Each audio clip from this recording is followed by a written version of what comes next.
How to fix your TikTok cannot create an account. So in this video, we're going to be talking about all the ways you can fix this problem. The first thing you want to do is tap on your profile on the bottom right of your TikTok application. Once you've done that, click on sign up and you can simply go ahead and use your phone or email, Facebook or Apple if you want to.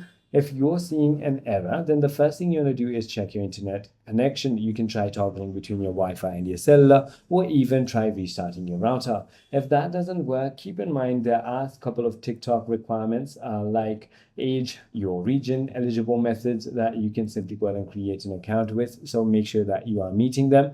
If it's not the case, you want to go to your App Store or Play Store, depending on the device you're using, and check if there are any updates available.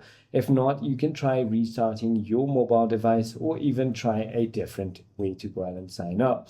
I hope this video clarifies everything for you. If you have further more queries, feel free to comment down below and I'll see you on the next one.